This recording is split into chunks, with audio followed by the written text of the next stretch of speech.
ক সকাল সকাল আমার জরুরি তলব দিয়া এই টাকা আনই লোকে। স্যার এনে গাঞ্জা বেচা হইতাছিল। গাদা? যেই শহরের ইন্সপেক্টর বরবাদ রাজা ওই শহরে কোন হালাই বেচে গাদা? স্যার ওই যে ওরা।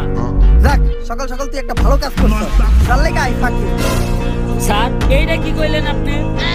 আরে আমি কইছি তুই একটা ভালো কাজ করছিস, তার লেগে তোরে আমি ভালোবাসি। স্যার ওইটা আই ফাঁকি হইব না, ওইটা হইব আই লাভ ইউ। ও তুই তো জানিস আমি আমার জীবনে একটা জিনিসই দুর্বল, সেটা হলো ইংলিশে। না স্যার আপনি আরেকটা জিনিসও দুর্বল, যেটার লিগে আপনি এখনো বিয়ে হয় না। তোর মতো কনস্টেবল লগে থাকার থেকে 1 কোটি টাকা ঋণ থাকা ভালো। আয় লগে আয়। স্যার এই দেখেন পুরা দেশে মাল লড়াই নিয়ে যাইতেছে। স্যার কিছু লেনা দেনা করে কেসটা ক্লোজ করুন যায় না? এই, তুই কারে ঘুষের কথা কইতাছস? আমার সিলেবাসে ঘুষের কোনো চ্যাপ্টার নাই। জিল্লো হ্যান্ডকাপ নিয়ে আয়, ওকে ভিত্তে বইরা দিব। কত দিবি?